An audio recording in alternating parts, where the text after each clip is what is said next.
In today's video, I'm going to teach you how to connect Jotform to OneDrive. By the end, you'll have your Jotform submissions flowing straight into OneDrive, so your files and responses are organized in one place without any manual downloading. All you need is a Jotform account and a Microsoft account you can sign into.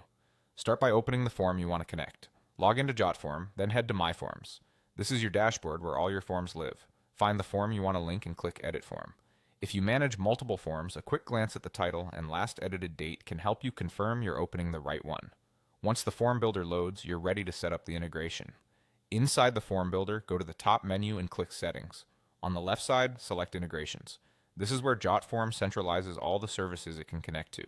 In the search bar, type OneDrive, then select OneDrive from the results to add it.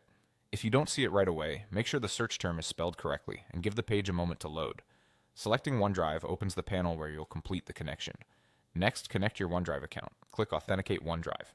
A Microsoft sign-in window will appear. Sign in with the Microsoft account you want to use for storing your form submissions. If you're already signed in on your browser, you might simply choose your account from the list. When prompted, allow Jotform to access your OneDrive.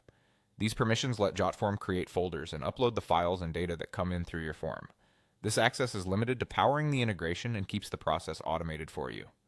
After you approve the permissions, you'll see a confirmation that your OneDrive account is now connected to Jotform. That's it. Your form is linked and new submissions will be sent to OneDrive automatically. From here, you can continue building or previewing your form as usual.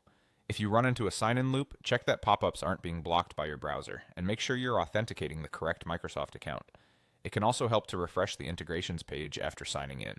To recap, you opened your form in Jotform, went to Settings and Integrations, searched for OneDrive, and authenticated your Microsoft account. With that connection in place, you've streamlined your workflow and reduced the need for manual downloads. Thanks for watching and enjoy the time you'll save with your Jotform to OneDrive integration.